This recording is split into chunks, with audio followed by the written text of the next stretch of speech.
사도신경 강해 두 번째 시간입니다. 우리 하나님의 전능하심이라는 주제로 하나님의 말씀 살펴보도록 하겠습니다. 지난 시간에 우리가 사도신경의 첫 번째 시간을 같이 살펴봤습니다. 사도신경이 어떻게 우리에게 주어졌고 또 사도신경이 어떠한 교회의 역사적인 배경 가운데 우리에게 주어졌는데 이게 단순하게 예배의 어떤 순서에 암송을 하기 위해서 주어진 게 아니라 교회를 지키고 성도를 지키기에 우리에게 주어졌다.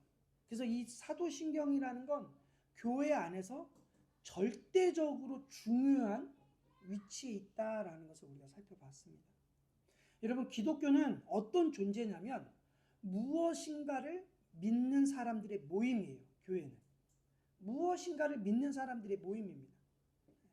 그래서 그 믿음 때문에 우리가 하나의 공동체를 만든 거예요. 형성된 거예요.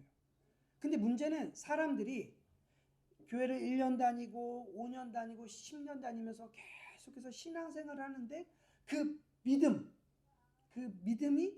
무엇인지, 나는 무엇을 믿고 이 공동체에 들어왔는지에 대한 어떤 믿음에 대한 정립이 없다라는 거예요. 그냥 기본적으로 천국 가기 위해서 교회 다니는 거. 이게 목적이 된 거예요. 이게 믿음이 돼버렸단 말이에요. 결과적으로 예수님을 믿으면 천국 가는 건 맞아요. 틀린 이야기가 아닙니다. 그런데 우리가 신앙생활을 하면서 어떤 신앙생활을 해왔냐면 이 주보에 많은 예배 순서가 있는데 이 예배 순서가 어떤 의미로 이렇게 예배 순서가 정해졌는지에 대한 우리는 관심이 없이 그렇게 신앙생활을 해왔단 말이에요. 제가 신앙생활하면 할수록 느끼는 게 뭐냐면 제대로 알고 있는 게 별로 없다라는 거예요. 저도 어렸을 때 모태신앙으로 자라왔지만 어렸을 때부터 사도신경 그냥 예배 순서니까, 그리고 어렸을 때 빨리 그걸 암기하라고 시켰으니까 그렇게 그냥 해왔단 말이에요. 도대체 사도신경을 왜 해야 되는지 이유를 몰랐단 말이죠. 그것도 하루 이틀이 아니에요. 십수년, 수십 년을 그렇게 교회에 질문조차 하지 않았단 말이에요. 제가 제대로 알려고 하지도 않았고, 교회 안에서 목사님들에게 어떤 걸 물어보면 대부분이 그냥 그래요. 그냥 믿으라고. 이게 다예요. 근데 제가 하나하나 하나님에 대한 내용을 채워가면서 그렇게 믿는 건 너무 위험하다라는 걸 알게 된 거죠. 여러분, 기독교는 그냥 덮어놓고 믿는 게 아니에요. 기독교는 까놓고 믿는 종교예요. 다시 말하면 알고 믿는 종교라는 거예요. 모르고 믿는 건 믿음이 아니라는 거죠.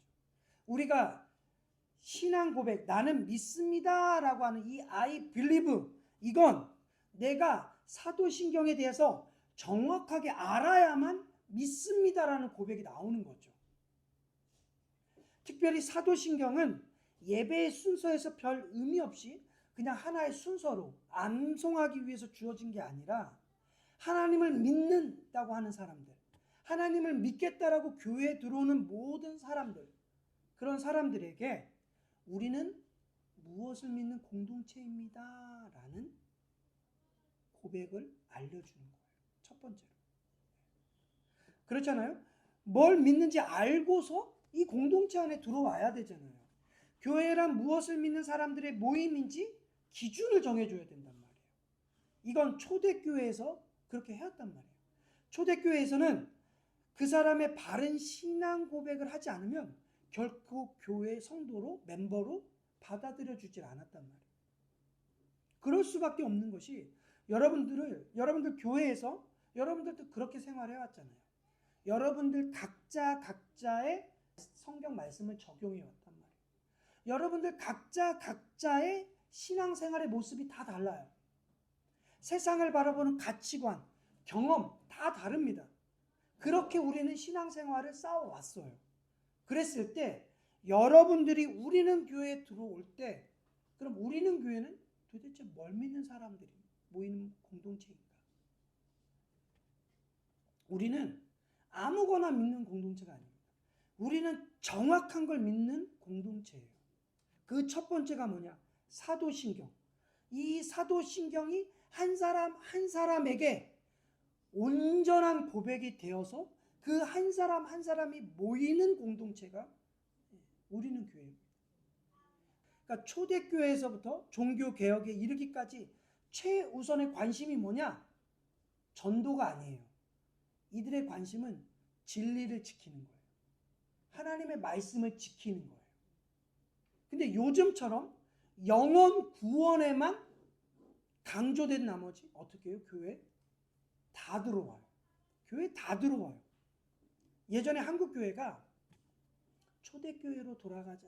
초대교회로 돌아가자. 목사님들이 초대교회로 돌아가야 됩니다. 이런 말씀 되게 많이 하세요. 그러면 뭐에서부터 시작했냐면 여기에서부터 시작을 해야 돼요. 바른 신앙 고백. 분명한 믿음의 고백을 근거로 해서 사람을 교회 성도로 받아들여야 돼요. 그러니까 분명한 믿음의 고백에 대한 인식이 없다, 고백이 없다. 그럼 어떻게 해야 돼요? 안 받아들여야 되는 거예요. 냉정하게 그 부분을 거절해야 돼요. 근데 그걸 할 수 없단 말이에요. 오늘날 교회들이 경쟁적으로 교회를 확장시키기 위해서 신앙 고백은 나중이에요. 일단 억지로 예배당에 다 끌어들입니다. 이게 어떤 거와 같냐면 마치 이쪽에 있는 슈퍼마켓과 이쪽에 있는 슈퍼마켓이 서로 경쟁하는 구도예요. 한국 교회가. 그래서 경쟁이 붙잖아요. 이쪽하고 이쪽하고 경쟁이 붙잖아요. 그러면 아이스크림의 정찰제는 소용이 없어요. 일단 이쪽으로 가는 손님들을 다 끌어들이니까 우리는 아이스크림 500원이야. 그럼 이쪽으로 다 가요. 1,000원짜리가 500원인데. 그럼 여기서 어떻게 해요? 우린 300원이야. 가격 경찰제고 나발이가 없어요. 그냥 일단 이쪽으로 가는 손님들 우리 쪽으로 끌어들이기 위해서 가격을 낮춘단 말이에요. 이 자유시장 경제 원리가 교회에 그대로 적용이 되고 있다니까요. 그래서 어떻게 해요? 옆에 교회 갈 수 없게끔 더 문턱을 낮춰요. 더 문턱을 낮추고 더 교회를 재밌게 더 흥미롭게 그렇게 만든단 말이에요. 우리는 경쟁의 구도가 아니에요. 옆에 교회와 경쟁의 구도가 아닙니다. 우리는 그는 흥하여야겠고 나는 쇠하여야 하리라는 하나님의 말씀을 근거로 가야 되는 거예요. 하나님의 말씀만 드러난다면, 하나님만 영광을 받는다면 우리 교회가 조금 작아지더라도 아랑곳하지 않아야 된다는 거예요. 그런데 어떻게 해서든 교인 숫자를 더 늘리기 위해서 교회가 신앙 고백을 포기해버렸습니다. 어떻게 해서든 교인 숫자를 더 확보하기 위해서, 교회를 더 크게 짓게 하기 위해서 이 하나님의 진리를 포기하고 있다는 거예요. 이건 잘못 가고 있는 거죠. 이제 사도신경의 본론으로 들어가기 위해서 우리가 성부 하나님에 대한 신앙 고백, 나는 믿습니다. 여기서부터 시작하는 거죠. 신앙 고백은 우리의 신앙 고백이 아니라 나의 신앙 고백입니다. 나는 믿습니다. 나는 믿습니다. 나는 믿습니다. 나는 믿습니다. 나는 믿습니다. 나는 믿습니다. 이 개인에서 출발한 이 신앙 고백이 하나가 모여서 공동체가 되는 거예요. 근데 언제부턴가 교회에 한 명 한 명이 무엇을 믿는지에 대해서 관심을 가져주질 않아요. 교회 안에 개인의 신앙에 대해서 별로 관심이 없어요. 목회자들의 오로지 관심은 교회가 커지는 거예요. 빨리 사람이 모여서 빨리 교회를 키우는 거예요. 교회의 성장을 이루기 위해서 성도 한 명 실족하는 거 별로 개의치 않아요. 여러분, 성경은 우리들에게 뭐라고 이야기하냐면 너로 인해 한 소자라도 실족하면 어떻게 해요? 연자맷돌 목에 매서 바다에 던지는 게 낫다라고. 성경은 한 사람 한 사람에게 굉장히 관심을 갖고 있습니다. 사도 바울은 한 명의 신앙을 위해서 어떻게 하냐면, 내가 고기를 먹는 게 누군가에게 유익이 되지 않으면 나는 평생도록 고기를 먹지 않겠다라고 이야기할 정도로 한 사람 한 사람에게 굉장히 관심을 갖고 있습니다. 이렇게 한 사람 한 사람에 대한 디테일한 신앙, 이게 나중에 모이잖아요. 그럼 그게 어떻게 되는지 아세요? 공동체가 단단해집니다. 한 사람의 신앙이 단단하고 한 사람의 신앙이 단단하고 이렇게 모이면 그 공동체는 단단해질 수밖에 없어요. 근데 교회의 구조가 이런 구조가 아니에요. 한 사람 한 사람 한 사람 한 사람의 신앙이 단단하든 단단하지 않든 그것은 관심이 없어요. 일단 교회가 건물이 단단해야 돼요. 여기에만 관심을 가지니까 교회에 이단이 들어오면 그냥 교회가 무너져요. 교회 개개인의 신앙을 살피지 않으면 교회는 그냥 무너질 수밖에 없습니다. 디테일함의 문제예요. 개인 신앙 하나하나에 관심을 갖지 않으면 나타나는 문제입니다. 제가 말씀드리고자 하는 게 뭐냐면 하나님이 전능하시다라고 하는 이건 우리 신앙 고백의 가장 밑바탕이에요. 우리의 신앙 고백의 모든 것을 지탱하는 게 뭐냐? 하나님 전능성이에요. 성부 하나님에 대한 우리가 어떻게 고백하냐면 사도신경에 전능하사 천지를 만드신 하나님 아버지를 내가 믿습니다. I believe. 나는 믿는 걸 뭘 믿냐? 하나님의 전능하심을 믿는다라는 거예요. 그리고 전능하신 하나님이 우리의 아버지라는 거죠. 그리고 그 아버지가 이 천지를 창조하신 분이라는 사실이에요. 이 전제가 온전하게 되지 않으면 그 다음에 나오는 성자 예수님에 대한 신앙 고백, 그리고 성령에 대한 신앙 고백, 교회에 대한 신앙 고백, 부활에 대한 신앙 고백이 되질 않는 거예요. 하나님이 전능하시다는 걸 믿지 않으면 우리는 아무것도 할 수가 없어요. 하나님이 천지를 창조하셨다라고 하는 이 창조에 대한 이 진리를 우리가 받아들이지 않으면 우리는 사실 아무것도 할 수가 없습니다.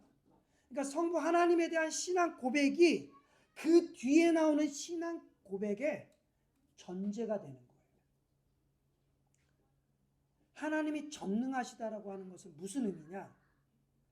이건 하나님이 나를 구원하실 수 있는 유일한 분이다라는 말이에요. 하나님이 나를 구원하시기에 충분하시다. 하나님만이 나를 구원하실 수 있다라는 고백이 하나님은 전능하십니다. 하나님은 어떤 상황에서도 우리를 구원하실 수 있어요. 어떤 상황에서도. 그런데 사실 우리가 이 고백을 하기가 조금 힘들어요. 여러분, 구약에서 이스라엘 백성들이 엄청난 수십만의 적군이 몰려올 때 300명을 갖고 수십만의 군대를 때려잡아요. 그죠? 15살의 어린 아이가 평생 동안 군인으로, 용사로 3m가 넘는 골리앗을 때려 눕혀요. 골리앗을 때려 눕힐 수 있는 300명의 수십만의 군대를 때려 눕힐 수 있는 신앙 고백의 전제가 뭐냐는 거예요. 하나님 전능하십니다. 여러분, 하나님이 전능하시다라고 하는 이 신앙 고백이 분명하게 서 있지 않으면 하나님이신 예수님이 사람의 몸으로 이 땅에 올 수 있는 건 인정이 안 되는 거죠. 하나님이신 예수님이 남자 없이 동정녀, 처녀가 임신한다는 사실을 어떻게 믿을 수 있냐는 거예요. 이걸 어떻게 인정할 수 있냐는 거예요. 이건 하나님이 전능하시다라는 이 전능성을 인정하지 않으면, 믿지 않으면 납득이 안 되고 이해가 안 되는 거예요. 그러니까 이 전능성에 관한 질문이 우리 인생에 수도 없이 나오는 질문이에요. 여러분 인생에 도무지 불가능한, 이해되지 않는 그런 문제들을 우리가 만나지 않습니까? 그럴 때 하나님께서 여러분들에게 던지는 질문이 뭐냐면, 내가 그걸 해결해 줄 수 있는 유일한 분이라는 걸 너는 믿느냐? 이 질문을 하나님 우리에게 하신단 말이에요. 날마다. 이 문제를 해결할 수 있는 내가 그런 전능하신 하나님인 걸 너는 믿느냐? 이걸 늘 우리에게 질문하신단 말이에요. 예수님께 찾아온 사람들이 그런 사람들입니다.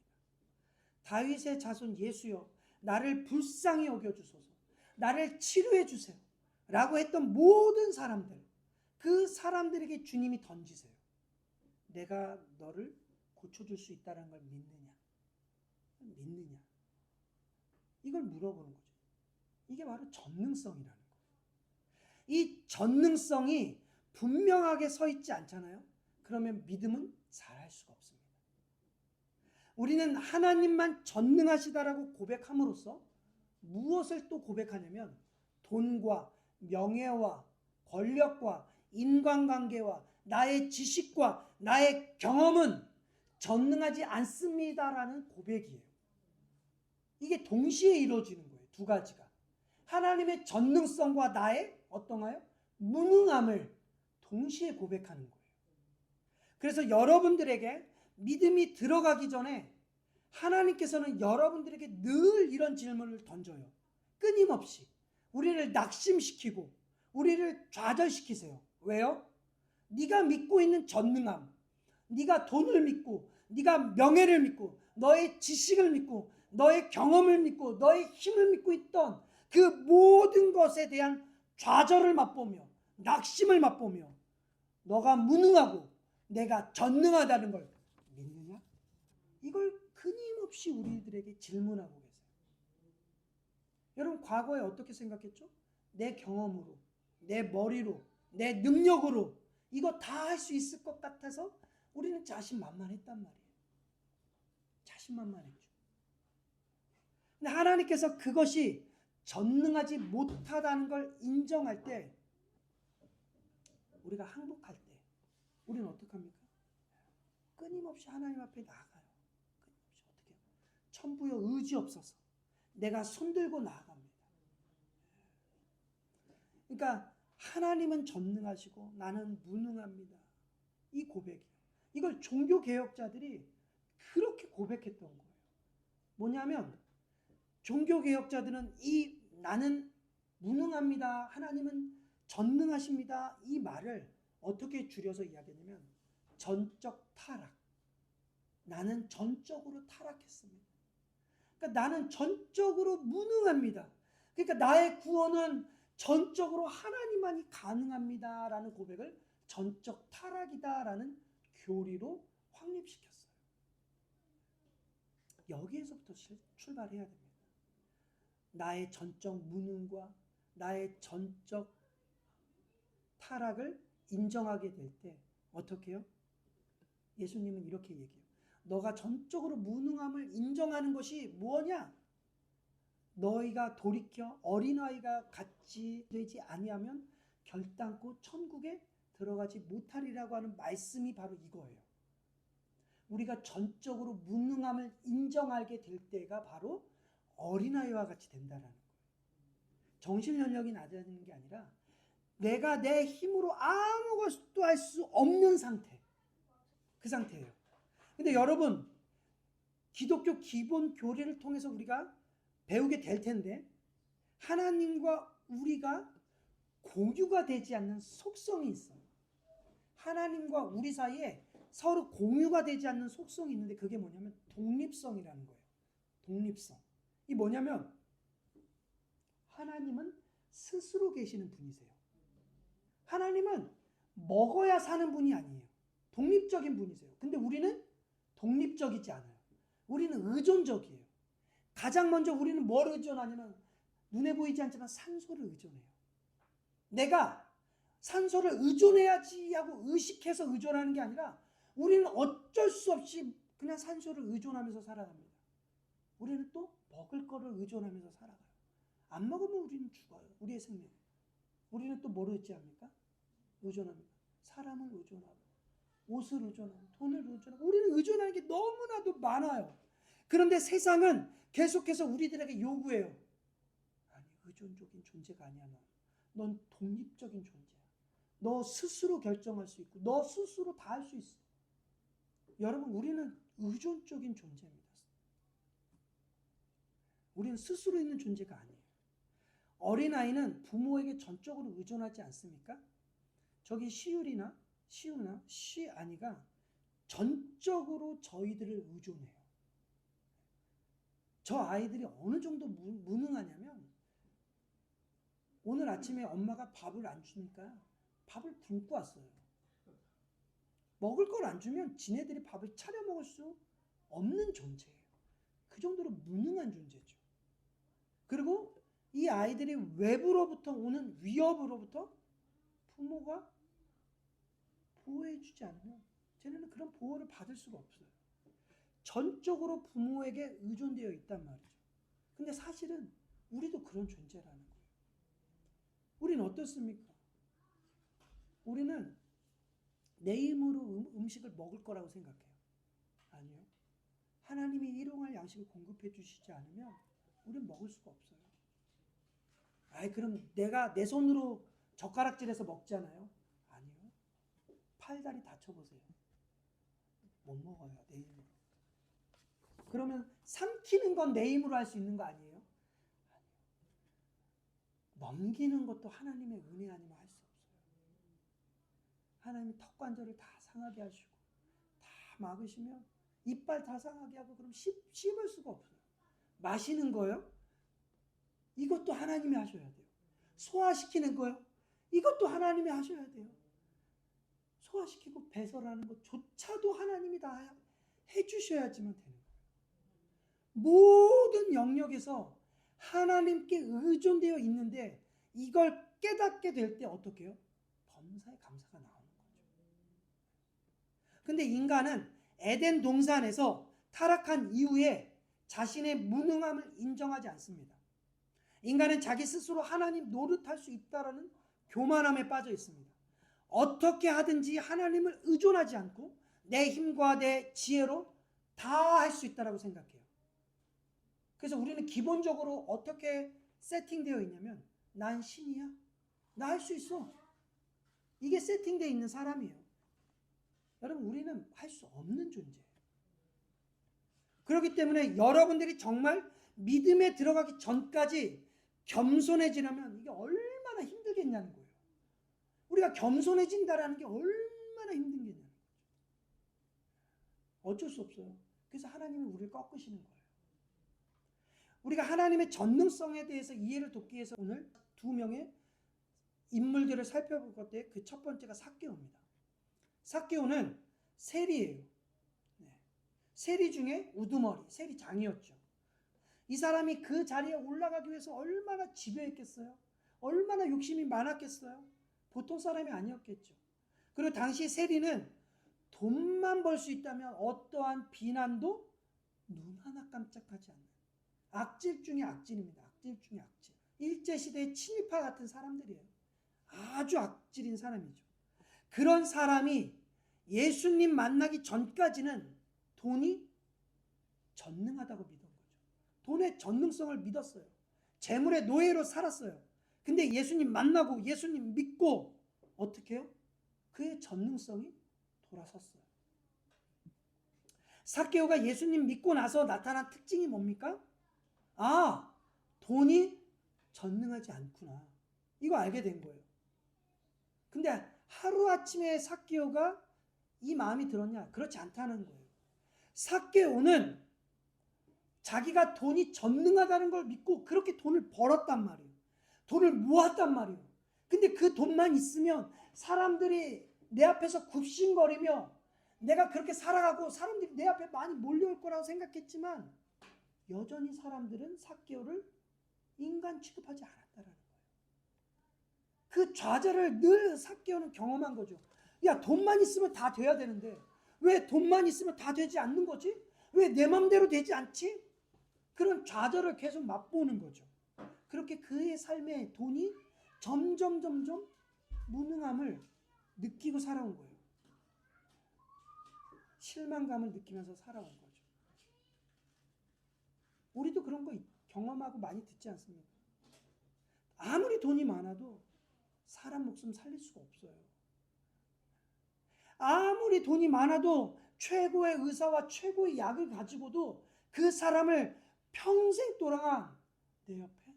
그렇게 할 수가 없어요. 돈이 있다고 권력이 있다고 되는 게 아니에요. 무능해요. 우리는 속수무책입니다. 아무리 세리장 삭개오라 할지라도 그 절망감의 과정이 있었을 거란 말이에요. 그 돈에 대한 절망감, 돈에 대한 무능함을 경험했단 말이죠.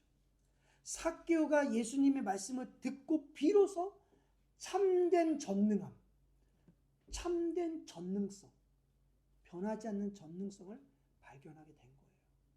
그래서 삭개오가 어떻게 해요? 전능하다고 믿었던 그 죄물이 전능하지 않고 이게 무능한 거구라는 것을 발견하고 다시 이웃들에게 나눠주는 거예요. 그리고 예수님을 뒤따릅니다. 구원은 그렇게 오는 거예요. 그러니까 회개 없이, 돌이키는 삶 없이 구원은 오지 않습니다. 회개라고 하는 건 내가 예전에 믿고 있었던 것을 어떻게 해요? 이제는 안 믿고 하나님만 믿겠습니다라는 고백이에요. 근데 여전히 내가 세상을 믿으면서 어떻게 하나님을 믿는다고 할 수 있겠어요?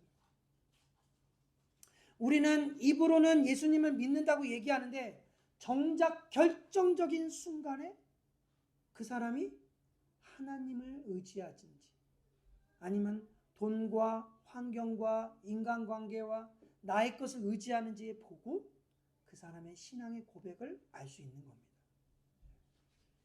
삭개오는 지금 회개합니다.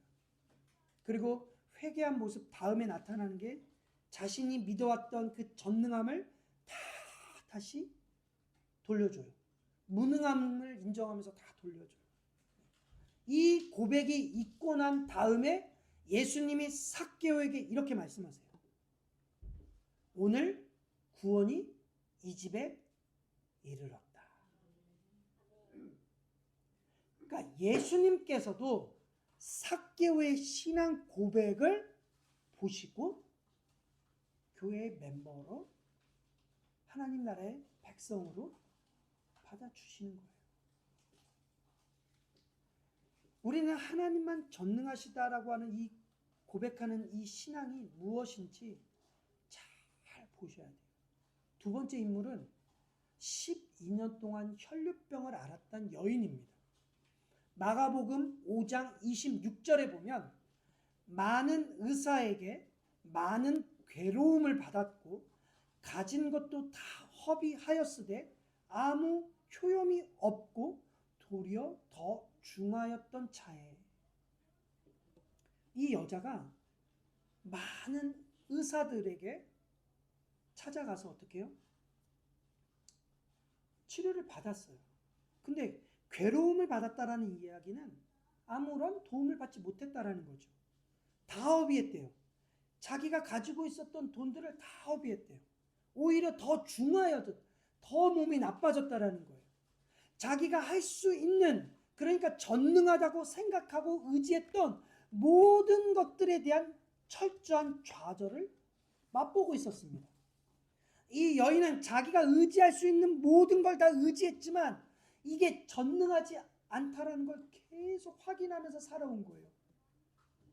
돈도 다 잃어버리고 건강도 다 잃어버리고 말았습니다. 그래서 그녀는 아무 효험도 보지 못한 상태에서 마지막으로 주님을 찾아와요. 그리고 이 마음으로 이 여자가 했던 일이 뭐냐? 마지막으로 했던 일이 뭐냐? 마가복음 5장 28절. 이는 내가 그의 옷에만 손을 대어도 구원을 받으리라 생각함이라. 이 말씀의 포인트가 뭐냐면 이 여자가 얼마나 간절했냐는 거예요. 내가 예수님을 만나서 말씀을 듣고 기도를 받는 게 아니라 이 예수님이 입고 있는 이 옷만 만져도 내가 구원을 받을 수 있다라고 생각했다라는 거예요. 전능성을 의지했다라는 거예요. 이 예수님의 전능성, 그걸 의지했다라는 거예요. 이 여인이 옷자락을 만졌기 때문이 아니라 하나님의 전능성을 믿었기 때문이라는 거죠.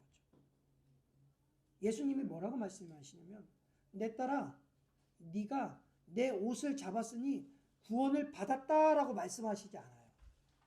내 딸아, 내 믿음이 너를 구원하였다라고 말씀하세요. 그러니까 그 여인의 믿음이 뭐예요? 하나님의 전능하심이에요. 하나님의 전능하심을 이 여인이 믿었기 때문에 구원을 받았다라는 겁니다. 우리가 쉽게 생각하는 게 하나님은 내 소원 다 들어주실 수 있는 분이야. 이 이해로 말미암아 많은 사람이 실족합니다. 하나님이 전능하신데 왜 내 소원 안 들어줘? 하나님 전능하신데 왜 내 병 안 고쳐줘? 하나님 전능하신데 내 일 왜 안 도와줘? 이것 때문에 사람들이 실족하고 이것 때문에 하나님 떠나는 게 많아요. 하나님 전능해? 아이 웃기는 소리 하지 마. 하나님 전능하시지 않아. 근데 하나님의 이 전능성은 그 전능성이 아니에요. 하나님의 전능성이 우리가 해결해달라는 거 다 해결해주는 전능성이 아니라 그런 전능성은 이방 종교인들이 믿는 전능성이라는 거예요. 하나님의 전능성은 뭐냐? 하나님께서 성경에서 약속하신 약속들을 반드시 이룬다는 전능성이에요. 성경에서 약속하신 것은 반드시 이루시는 분이에요. 그러니까 하나님의 영광을 나타내지 않고 우리의 영혼이 파괴되거나 우리가 하나님과 멀어지게 될 때에는 하나님 그 기도를 들어주시지 않으세요. 하나님은 인격적이신 분이라 뭐든지 다 해달라고 다 해주시는 분이 아니세요. 이런 거예요. 여러분 부모님이 자녀들이 요구하는 걸 다 들어줍니까? 그렇지 않잖아요. 들어줄 때도 있지만 들어주지 않을 때도 있어요. 안 들어줄 때가 더 많아요. 왜요? 부모가 판단했을 때 그게 유익이 되지 않으니까 들어주지 않는 거예요. 부모가 무능해서 안 들어주는 게 아니라 그걸 해줄 수 있는 능력이 있음에도 불구하고 그걸 안 들어주는 게 능력이라는 거죠. 우리 인간도 그렇게 하는데 우리가 하나님께 어떻게 해요? 다 해달라는 거예요. 다 해달라고. 내 욕심 채우기 위해서 하나님께 다 해달라고 하는 거죠. 그러니까 하나님이 그렇게 말씀하세요. 너희가 구하여도 받지 못함은 왜요? 정욕대로 쓰려고 구하기 때문에 받지 못한다라고 말씀하세요. 근데 하나님이 말씀하세요. 성령이 너희 안에 거하고 내 말씀이 너희 안에 거하면 어떻게 해요? 무엇이든지 구해도 다 이루리라.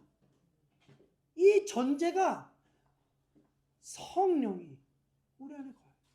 주님이 우리 안에 거해야 되고 주님의 말씀이 우리 안에 거할 때 말씀이 우리 안에 거할 때 말씀이 우리의 삶에 다 이루어진다라는 거예요.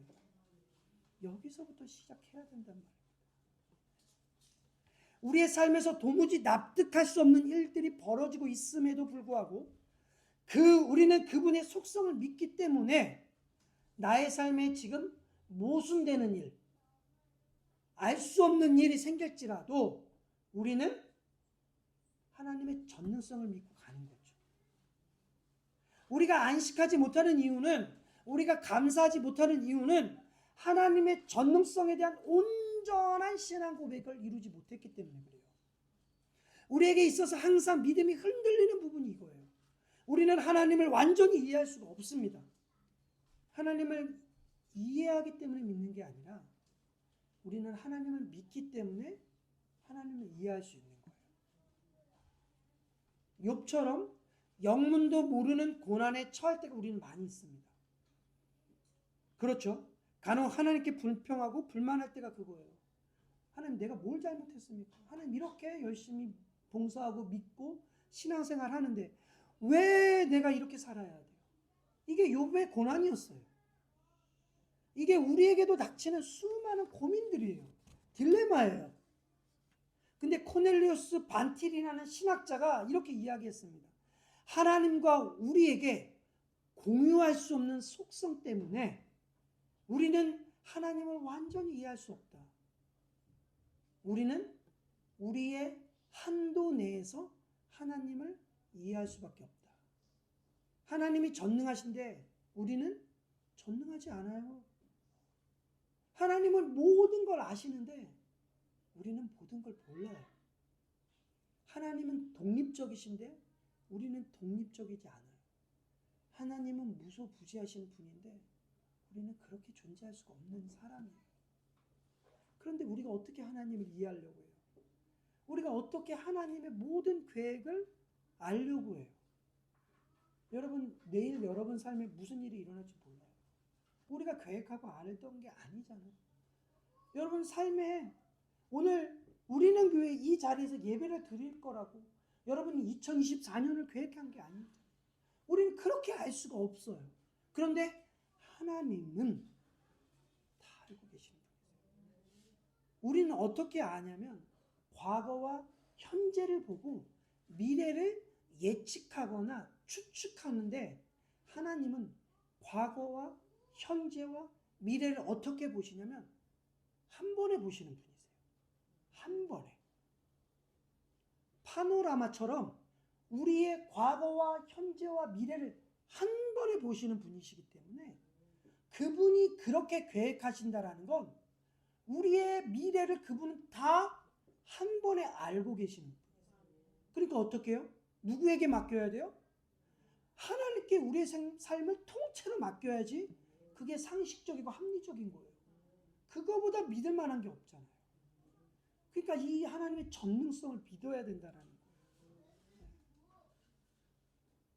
전능하신 하나님이 허락하신 것이고 전능하신 하나님의 계획 가운데 일어난 것이고 전능하신 하나님이 지혜롭게 모든 것을 하신 것을 우리가 인정하면 이것을 믿는다고 한다면 우리는 우리의 삶에 예측할 수 없는 일이 일어날 때 어떻게 해요? 찬송하는 거예요. 거기서 그래서 감사가 나오는 거죠. 잘 안 됩니까? 이게 잘 안 됩니까? 그래서 필요한 게 기도라는 거예요. 그래서 우리에게 주신 게 기도예요. 그래서 기도는 은혜의 방편입니다. 하나님이 우리에게 주시는 은혜를 주시는 방법이 두 가지가 있어요. 하나님은 말씀을 통해서 우리에게 은혜를 주세요. 그리고 또 하나가 뭐냐면 기도예요. 기도를 통해서 우리에게 은혜를 주세요. 우리의 삶에 수많은 문제 가운데 우리의 믿음이 흔들리려고 할 때 기도를 통해서 그 믿음을 다시 세우시고 그 기도를 통해서 어떻게 해요? 과거와 현재와 미래를 하나님이 우리에게 알려주세요. 그러니까 우리는 이게 나 이렇게 계획하지 않았는데 하나님 이렇게 계획하셨구나. 그래서 어떻게 해요? 그 계획이 내 계획이 돼서 가고 있는 거예요. 2023년도 10월 1일 날 저의 계획은 이 계획이 아니었어요. 이런 꿈이 없었단 말이에요. 이런 걸 상상하지 않았고 이런 걸 생각하지 않았단 말이에요. 근데 하나님의 계획이 이런 계획이었기 때문에 제가 그 계획을 제 계획으로 삼게 되고 꿈이 되고 가고 있는 거예요. 믿음은요, 의지가 아니라 그래서 은혜예요. 은혜. 그래서 믿음이 흔들릴 때 우리가 자책할 수 있지만 자책이 아니라 어떻게 해요? 하나님께 믿음을 구해야 해요. 그래서 그 기도를 통해서 우리의 믿음이 다시 견고해지고 담대해져서 어떻게 해요? 찬송으로 바뀌는 거죠. 그래서 기도하지 않고는 살 수 없습니다. 기도하지 않고는 문제를 해결할 수 없고 기도하지 않고는 세상을 다스릴 수가 없어요. 여러분들이 날마다 이 믿음 안에 거할 수 있도록 항상 쉬지 않고 기도하시고 항상 주님의 은혜 가운데 거하는 저와 여러분 되시길 예수님의 이름으로 축복합니다.